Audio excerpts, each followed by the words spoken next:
네, 우리 시간이 되었습니다. 우리 다 같이 또 하심으로 4월 7일 월요일 새벽 하나님 앞에 예배를 드립니다. 좋으신 우리 주 하나님, 오늘도 우리를 주님 품으로 불러주시고 하나님을 예배할 수 있도록 은혜 주신 것 감사드립니다. 우리를 불러 하나님을 대면하라 말씀하셨사오니 우리 하나님 마음을 다하여 하나님 만나는 복된 시간 되게 하여 주옵소서. 예수님 이름으로 기도드리옵나이다. 아멘. 사도신경 고백드립니다.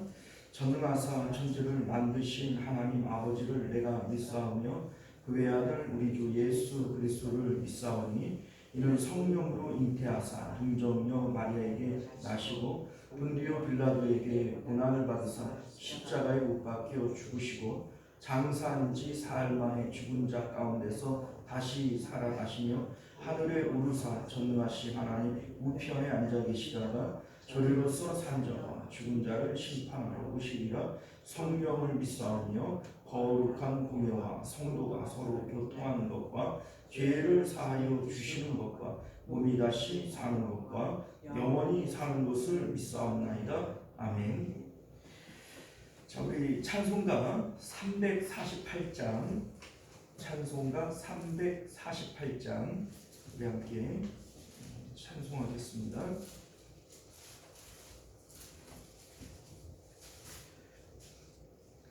마귀들과 싸울지라 함께 찬송합니다. 마귀들과 싸울지라 죄악 벗은 형제여 담대하게 싸울지라 저기 악한 적병과 심판날과 멸망의 날 내가 섰는 눈앞에 곧 다가오리라. 영광 영광 할렐루야.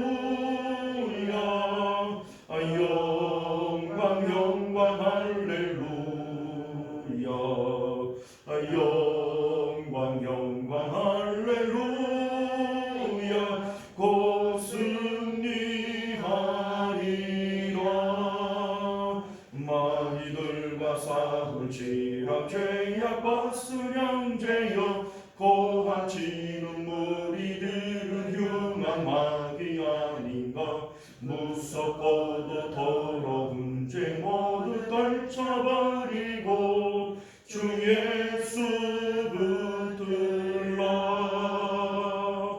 영광 영광 할렐루야. 영광 영광 할렐루야. 영광 영광 할렐루야. 곧 승리하리라. 마귀들과 싸울지라 죄악 벗은 형제여 구주 예수 그리스도 그 십팔을 벌리고 너를 도와주시려고 서서 기다리시니 너서 나오라. 영광 영광 할렐루야. 영광 영광 할렐루야. 영광 영광 할렐루야. 곧 승리하리라. 할렐루야. 우리 하나님 말씀 봅니다. 로마서 7장 7절에서 13절까지 말씀 함께 교독하여 읽겠습니다. 7절부터 13절까지 봅니다. 그런즉 우리가 무슨 말을 하리요 율법이 죄냐 그럴 수 없느니라. 율법으로 말미암지 않고는 내가 죄를 알지 못하였으니 곧 율법이 탐내지 말라 하지 아니하였더라면 내가 탐심을 알지 못하였으리라. 그러나 내가 길들여서 생명의 옥을 말미암아 셋과 탐심을 원하여 이는 율법이 없지 않은 것이라. 전에 죽음을 깨닫지 못했을 때에는 내가 살았더니 계명이 이름에 죄는 살아나고 나는 죽었도다. 생명에 이르게 그 영광에 이르게 사망에 이르게 것이 죄가 기회를 타서 계명으로 말미암아 나를 속이고 그것으로 나를 죽였는지라. 이르고 내 법을 공경하고 선하도다. 함께 했습니다. 그런즉 선한 것이 내게 사망이 되었느냐? 그럴 수 없느니라. 오직 죄가 드러나기 위하여 선한 것으로 말미암아 나를 죽게 만들었으니 이는 계명으로 말미암아 죄로 심히 죄되게 하려 함이라. 아멘. 자, 우리 함께 기도하겠습니다. 은혜로우시고 자비로우신 우리 주 하나님, 오늘도 우리가 주님의 진리의 말씀 깨닫는 지혜가 있도록 성령께서 역사하여 주옵소서. 예수님 이름으로 기도드리옵나이다. 아멘. 자, 오늘 우리는 함께 읽은 본문의 말씀을 중심으로 사단의 교묘한 속임수라고 하는 제목으로 하나님 말씀 함께 나누도록 하겠습니다. 사단의 교묘한 속임수. 우리 이제 앞서 사도 바울은 또다시 7장에서 율법에 대한 말씀을 이어가고 있습니다. 율법은 본래 3장에서 이미 언급한 내용인데 여기서 왜 또다시 율법을 말씀하느냐? 여기서 말하는 이 율법은 앞에서 얘기했던 3장에서의 율법과 조금 개념이 좀 달라요. 물론 이제 같은 율법이기는 합니다만 3장에서는 이 율법을 통하여 우리가 의롭게 되어지지 못한다. 이런 내용의 말씀을 하면서 율법을 통하여 우리가 죄를 깨닫는 거다. 이제 이런 내용의 말씀을 해왔던 겁니다. 자, 그런데 앞서 6장에서 우리가 이 육체를 통하여 이 세상을 살아가는 모든 행위가 불의의 무기로 쓰이는 것이다. 이런 말씀을 했어요. 그러니까 의의는 없고 하나도 없는 것이죠. 우리가 숨쉬고 살아가는 이 몸으로 행하는 모든 것들이 다 죄인 거예요. 무엇이 의의 무기이냐? 무엇이 의의 무기냐면 내 육체가 예수 그리스도와 함께 죽고 내 마음은 부활하시고 승천하신 예수님을 따라 하늘로 올라갑니다. 하나님의 약속을 따라 성령이 우리 마음 가운데 들어오실 때 성령이 우리 삶을 주관하시는 가운데 행해지는 모든 그 일들만이 의의 무기로 쓰이는 거예요. 그러니 내가 십자가를 통해서 내 마음이 하나님께 드려지지 않는 상황에서는 절대로 하나님 앞에 의라고 하는 것이 있을 수 없고 의의 무기도 있을 수 없는 겁니다.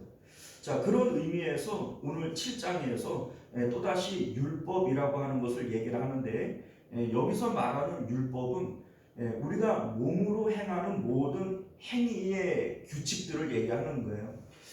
뭐 이를테면 오늘 본문에서는 대표적으로 율법이라고 하는 것을 얘기를 했지만 그것 말고도 우리가 대한민국의 법을 지키고 또 행동 규칙들이 많이 있잖아요. 뭐 회사를 들어가면 뭐 회사의 규칙들이 있고 그런데 그 모든 규칙들이 이제 예수 그리스도 안에 살아가는 나에게는 더 이상 적용되어지는 규칙이 아니다. 이거를 말씀하고 싶은 겁니다. 왜냐하면 모든 규칙들 또 법이라고 하는 것은 죽은 사람에게는 적용이 안 되죠. 그런데 우리가 예수 그리스도와 더불어 십자가에서 죽었습니다 라고 고백하는 것은 더 이상 이 세상의 어떤 법이나 규칙에 적용되어지지 않음에 대해서 말씀하고 있는 겁니다. 자, 그럼에도 불구하고 어떻게 보면 이 말씀이 상당히 위험한 말씀처럼 들려지죠. 그러면 너는 이제 법 없는 무법천지에서 살아가는 거냐? 그렇지 않습니다. 우리는 이제 은혜의 성령의 법에 적용을 받는 거예요. 죄와 사망의 법, 율법에서는 벗어나지만 이제 우리는 하나님의 은혜와 성령의 법 아래 살아가는 것이다. 그런데 이 하나님의 은혜와 성령의 법이 율법의 규정보다도 훨씬 더 도덕적이고 엄격합니다. 우리 예수님 이런 말씀하시잖아요. 여자를 보고 음욕을 품는 자마다 이미 간음한 자고, 다른 사람의 물건을 탐내는 자마다 이미 도둑질한 자고, 그 형제를 향하여 라가라고 하는 자마다 이미 살인한 자다. 예수님의 이 뭡니까 법은 율법보다 훨씬 더 엄격합니다. 그럼에도 불구하고 우리가 이 예수님의 법 아래에 있을 때 오히려 자유를 느낀다는 것이죠. 왜요? 율법은 할 수 없는 내가 억지로 이 율법을 지키는 거예요. 그런데 은혜와 은혜의 성령의 법은 성령께서 내 안에 들어오셔서 나를 대신해서 이것을 이루어 가시는 겁니다. 그러니까 이 법은 내가 지켜요, 성령이 지키시는 거예요. 나는 성령님에게 순종하기만 할 때 성령께서 능히 이 법을 지켜나가게 하시는 겁니다. 그렇기 때문에 실질적으로 세상의 어떤 법을 지키지 않는 것이 아니라 우리는 세상의 법을 지키는 게 아니라 하나님의 법을 지키는 거예요. 그럼에도 불구하고 이 하나님의 법이 엄격하기 때문에 세상의 법에 전혀 조척이 되어지지 않습니다. 그럼에도 불구하고 우리는 세상 법 따르는 자들이 아니라 하나님 법 따르는 자들이다 라고 하는 것이 앞서 나눈 말씀의 내용이 되어집니다. 자, 이제 오늘 우리 7절 이하의 말씀은요, 율법을 조금 더 다른 각도에서 사도 바울이 해석을 하고 있는데, 이제 여러분들이 이 내용을 쭉 읽어보면 뭐 좀 아리다송할 거예요. 이게 뭐 이런 뜻 같기도 하긴 한데 이게 도대체 뭔 뜻인지 모르겠다, 이제 이런 생각이 드실 건데, 이유가 뭐냐면 내용이 어려운 건 아닌데 말이 어려워요. 그래서 이게 보통 뭔 얘기인지 잘 이해가 안 갈 수 있는데, 내용 자체는 어려운 내용이 아니니까 우리 같이 한번 내용을 살펴보도록 하겠습니다. 우리 말씀의 핵심은요, 율법의 깊이를 깊이 깨달으면 깨달을수록 복음을 더 확실하게 깨닫게 되어진다는 거예요. 그러니까 율법은 왜 필요한가? 복음을 위해서 필요한 것이다, 이렇게 말씀하고 싶은 겁니다. 우리 이제 앞서 율법을 통하여서는 의롭게 되어질 수 없고, 그렇기 때문에 율법은 우리의 행위의 어떤 규칙일 수도 없다는 거예요. 구원받을 수도 없고 또 행위의 규칙도 아니라면 율법은 아무짝에도 쓸모없는 거 아니냐, 이렇게 생각되어질 수 있습니다만 그렇지 않다라고 하는 것을 사도 바울이 말씀하고 있는 겁니다. 12절을 보면요, 이로 보건대 율법은 거룩하고 계명도 거룩하고 의로움이 선하도다. 율법 자체를 하나님이 주신 것이기 때문에 율법이 악한 게 아니에요. 그런데 이 율법은 율법이 더한 곳에 죄가 더했다, 이런 말씀처럼 율법을 통하여 구원을 얻는 것도 아닌데 율법은 도대체 뭐냐 그러면 우리 이제 이렇게 생각을 할 수 있지 않겠어요? 자, 이 율법의 기능이 뭐냐면 내가 죄인인 것을 깨닫게 하는 것이 율법인데, 엄밀히 얘기를 하면 율법은 죄를 깨닫게 하는 것이 아니라 내가 죽은 자인 것을 깨닫게 하는 것이, 이게 바로 율법이라는 얘기입니다. 자, 그래서 우리 이제 그 사도 바울이 8절, 9절 계속해서 매 절들마다 내가 죽은 존재다, 이런 얘기를 계속 하고 있어요. 우리 9절을 한번 볼까요? 전에 율법을 깨닫지 못했을 때에는 내가 살았더니, 자, 그러니까 율법을 몰랐을 때는 내가 살았어요, 죽었어요? 죽었어요. 뭘 죽어요? 살았대잖아요. 살았더니 계명이 이르매, 그러니까 율법을 알게 되어진 거예요. 율법을 깨닫게 되어지니 죄는 살았고 나는 죽었다. 자, 그러니까 율법을 통하여 나는 살았어요, 죽었어요? 죽었다는 거예요. 자, 10절도 한번 볼까요? 생명이 이르게 할 그 계명이 내게 대하여 도리어 사망에 이르게 하는 것이 되었도다. 자, 나에게는 이 율법이 사망에 이르는 것이 되었다, 이런 얘기를 하는 것이고요. 자, 우리 11절도 보면 죄가 기회를 타서 계명으로 말미암아 나를 속이고 그것으로 나를 죽였는지라. 자, 사도 바울이 나 죽었다 이런 얘기를 또 하는 거예요. 자, 13절도 보면요. 그런즉 선한 것이 내게 사망이 되었느냐? 그럴 수 없느니라. 오직 죄로 드러나기 위하여 선한 그것으로. 자, 이 선한 게 뭐예요? 계명이죠. 율법이에요. 자, 이것으로 말미암아 나를 죽게 만들었으니, 자, 율법으로 나를 죽게 만들었다 이런 얘기를 하는 거죠. 자, 그러면 자, 여기서 사도 바울이 말씀하고 싶은 게 뭐냐면, 이게 지금 십자가에서 죽었다는 얘기가 아니에요. 그리고 율법을 깨닫게 되어지니 내가 죽은 자이더라. 지금 이 얘기를 하고 싶은 거잖아요. 자, 유대인들은 자신들이 율법을 지킴으로 의롭게 되어지고 그 의를 통하여 구원을 얻는다 이렇게 믿고 있었던 거예요. 그래서 복음을 얘기를 해도 웃기지 마. 우리는 그거 아니라도 얼마든지 율법을 통한 구원이 있어. 이렇게 생각을 했던 것이 유대인들이잖아요. 그런데 앞서 사도 바울은 그러면 너희들이 율법을 지켜야지. 너희들 율법 못 지키지 않느냐? 이런 얘기를 했단 말이죠. 자, 그러면 여기서 말하고 싶은 게 뭐냐면 이게 지금 사단의 속임수라는 겁니다. 우리 11절을 보면 죄가 기회를 타서 계명으로 말미암아 나를 뭐예요? 속이고. 자, 여기 나오는 이 죄가라고 되어져 있지만 이거 엄밀히 얘기를 하면 사탄 마귀를 얘기를 하는 겁니다.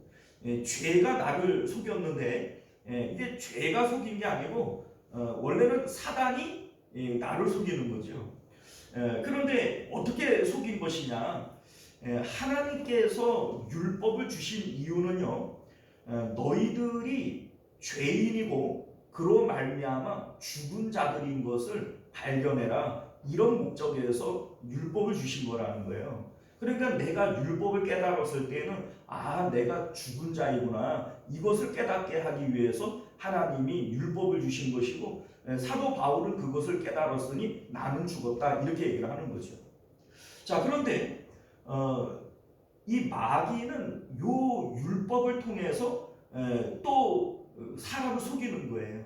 자, 이게 무슨 얘기냐면 율법이라고 하는 것은 몸의 행위에 대한 내용 아니겠어요?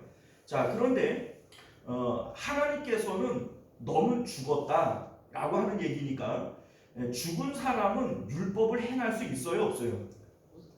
죽었는데 어떻게 율법을 행해? 죽으면 못하는 거예요.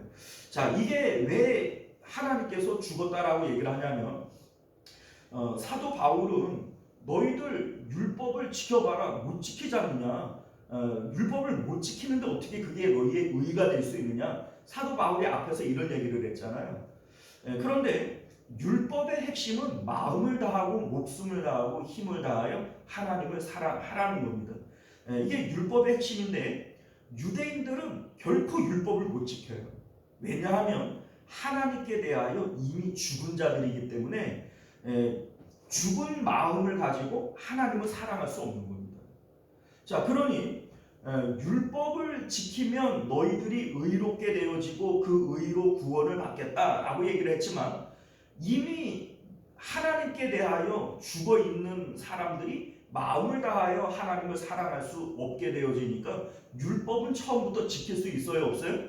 없는 거예요. 그러니까 하나님께서는 율법을 지킬 수 없는 자신들을 바라보면서 내가 죽은 자이구나, 이것을 발견하게 하기 위해서 율법을 주신 거라는 거예요. 그런데 사단은 어떻게 속였냐면 봐라, 율법은 행위에 대한 거야. 너희가 행위를 통하여 의롭게 되어지고 구원을 받을 수 있어, 생명에 이르를 수 있어 라고 얘기를 하는 거예요. 자, 그런데 실질적으로 우리는 몸을 가지고 있고 몸에 감각이 있고 숨을 쉬고 있어요. 살았어요? 죽었어요? 살았잖아요. 그러니까 하나님이 봐라, 너희들 살았다고 율법 이 행위에 대한 것을 주심으로써 지켜보라고 했지 않냐? 너희는 죽은 존재가 아니야. 너희들은 살아있는 존재야. 이렇게 사단이 우리를 속이는 거예요. 그래서 유대인들은 율법을 행위로서 지켜보려고 발버둥을 쳐왔던 겁니다. 이게 바로 사단의 속임수였다는 거예요. 자, 그런데 근본적으로 우리가 하나님께 대하여 죽은 자들이라면 하나님께서 율법이라고 하는 행위를 주시고 지켜봐라. 너희가 이걸 지키면 이것으로 의롭게 되어지고 구원을 얻는다 라고 하는 이 자체가 매우 비논리적이고 넌센스라는 거죠. 무슨 얘기인지 아시겠어요? 우리는 하나님께 대하여 죽은 자들이잖아요. 죽은 자들인데 율법을 지킬 수 있겠어요? 못 지키죠. 죽은 자인데 어떻게 행위를 통하여 법을 지킬 수 있겠어요? 그러니까 하나님은 지킬 수 없는 그 모습을 보면서 너희들은 이미 죽은 자들인 것을 깨달으라고 이 율법을 준 건데, 사단은 어떻게 속였냐면 율법은 행위에 대한 거 아니냐. 너희들이 지금 몸에 감각이 있고 행위를 할 수 있고 숨을 쉴 수 있으니 너희들은 죽은 존재가 아니라 살아있는 존재다. 열심히 지켜봐라. 열심히 지켜서 의에 이르고 생명에 이르러라. 사단이 이걸 이렇게 시킨 거란 거예요. 자, 그러면 이게 실질적으로 어떤 얘기인지를 한번 생각을 해볼게요. 에덴 동산에서 마귀가 이 아담을 속이잖아요. 그런데 선악과를 먹으면 하나님은 죽는다고 했는데 사단은 죽는데요, 산대요? 결코 죽지 않으리라. 안 죽는다고 했어요. 그런데 죽었어요, 안 죽었어요? 안 죽었어. 930살까지 살았다니까요. 자, 하나님은 선악과를 먹지 말라고 얘기했는데 사단은 이 선악과를 먹으면 너희 눈이 밝아질 거다.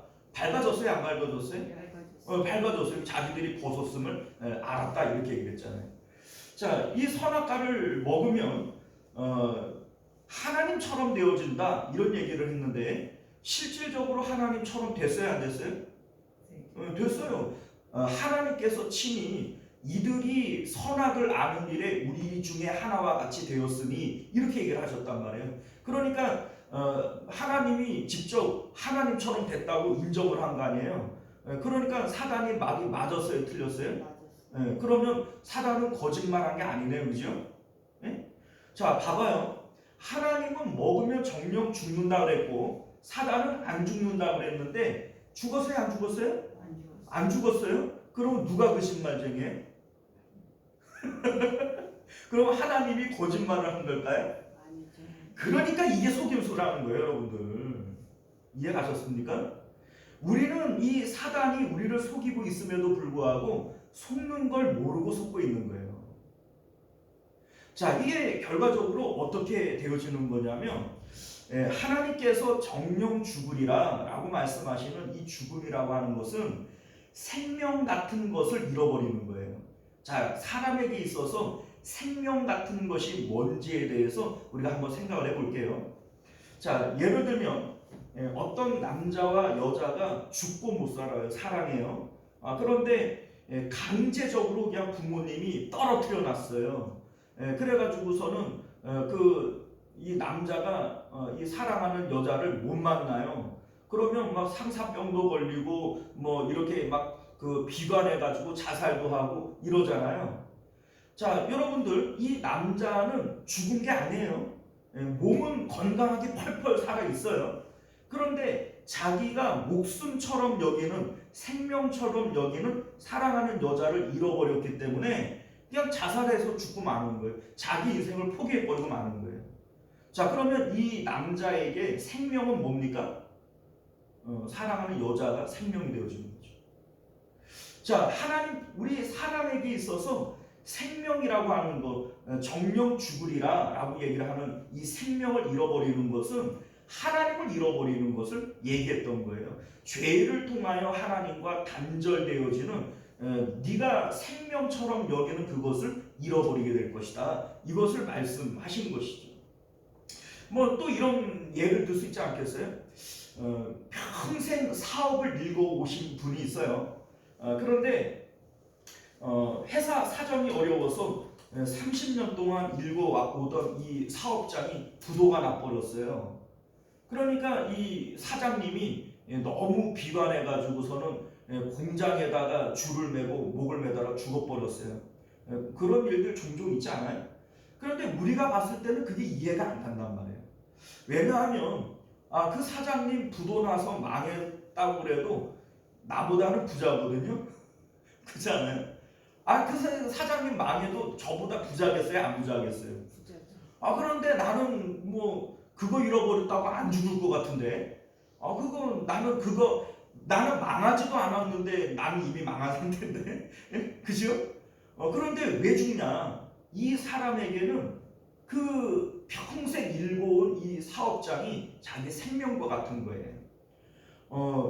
아내도 있고 자식들도 있고 뭐 망했어도 나보다는 돈이 많을 텐데 이 사장님이 왜 죽어야만 됩니까? 그 마음 가운데 그 사업장이 생명이었던 거예요. 이러한 개념으로 아담에게 있어서 생명이 뭐냐, 죽는다라고 하는 것이 뭐냐, 하나님을 잃어버리는 것이 이게 바로 생명을 잃어버리는 겁니다. 안식일의 개념이 깨어지는 거죠. 아담이 눈을 떴을 때 이 세상 가운데 가장 아름답고 좋은 존재가 누구였어요? 하나님이었단 말이에요. 이 세상이 그 어떤 것도 그 마음에 들어오기 전에 가장 아름답고 좋은 분으로 만난 분이 하나님이시죠. 그러니까 아담에게 밭에 감추어진 보화가 바로 하나님이었던 거예요. 그런데 선악과를 먹음으로 죄를 짓게 되어질 때 누구를 잃어버려요? 하나님을 잃어버려요. 이게 바로 정령 죽으리라, 생명을 잃어버리는 겁니다.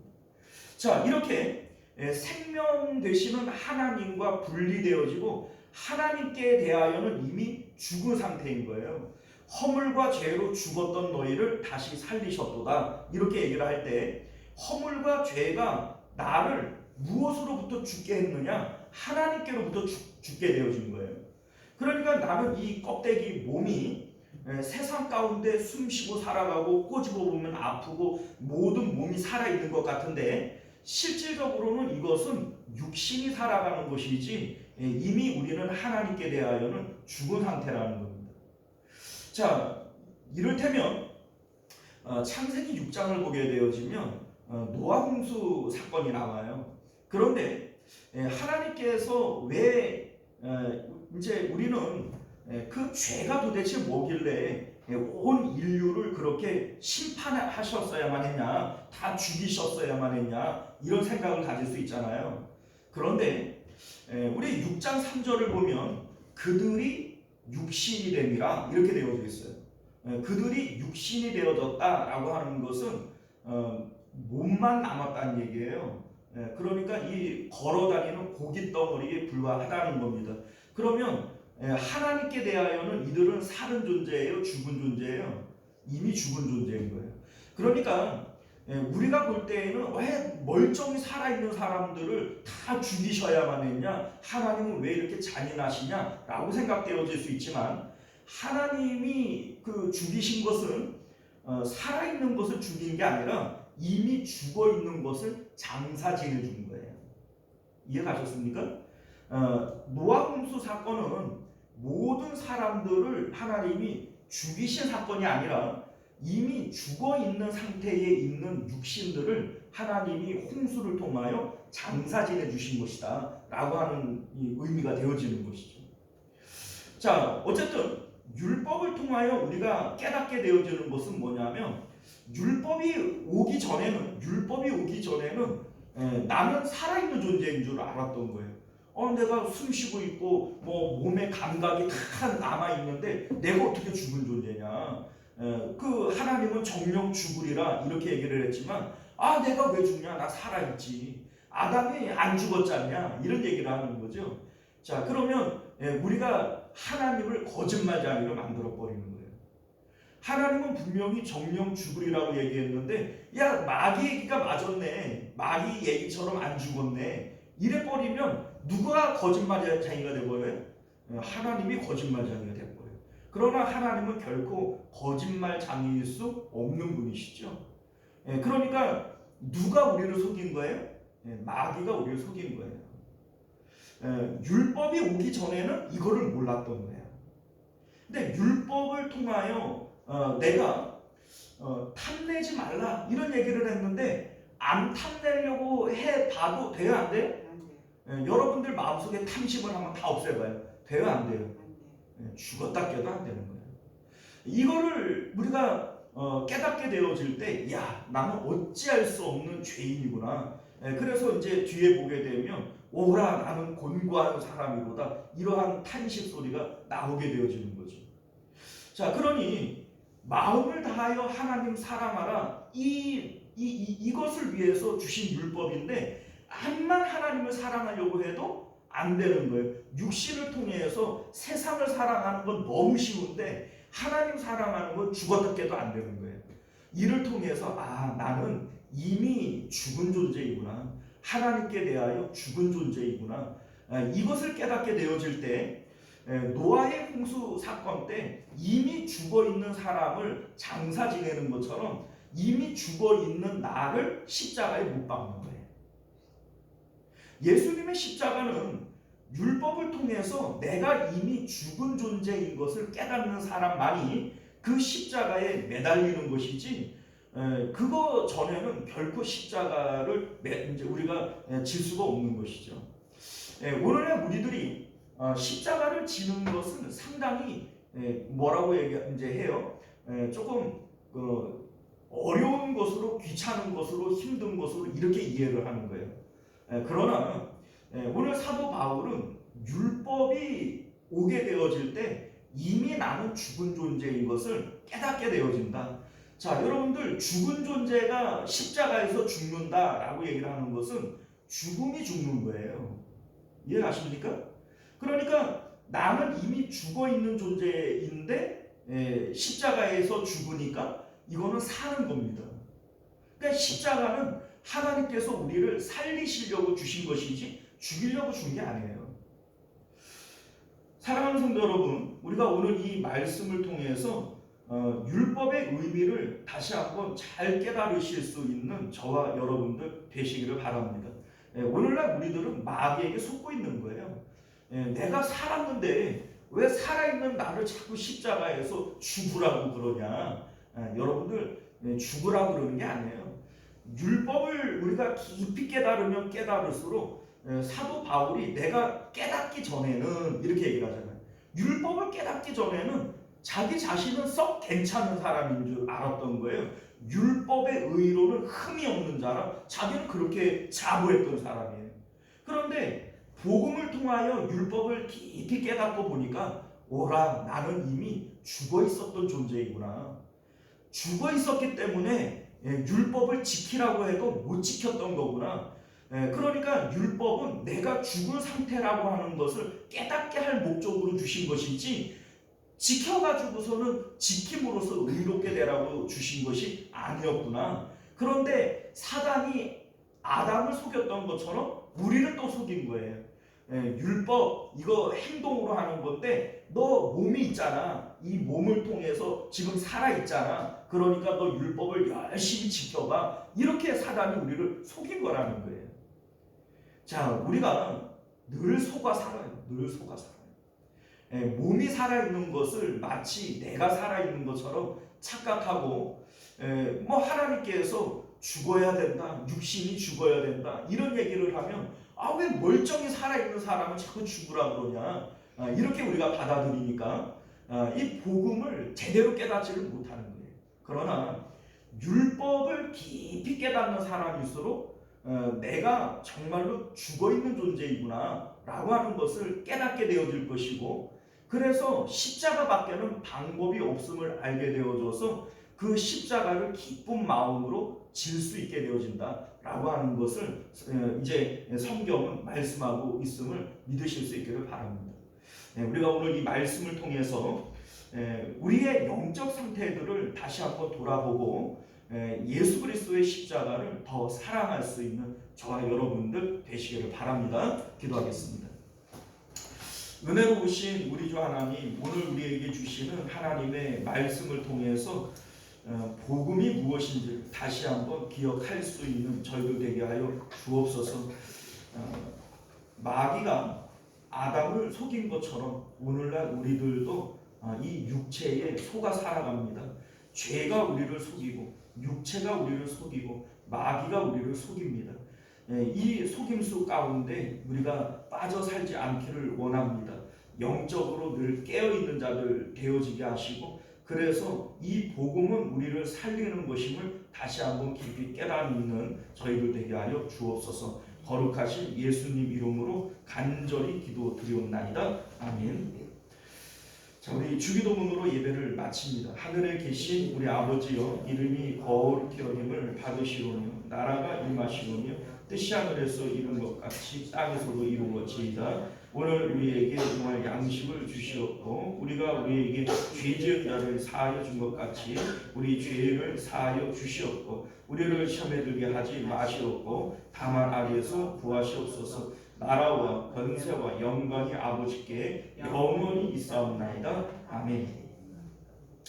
자, 우리 계속해서 함께 기도하실 때 먼저는 말씀을 기억하시며 기도하시기를 바라겠고요. 또 나라와 민족을 위해서, 가정과 자녀들을 위해서, 특별히 교회와 또 우리 하루들을 위해서 함께 기도하실 수 있기를 바랍니다. 우리 주여 한번 외치고 기도하겠습니다.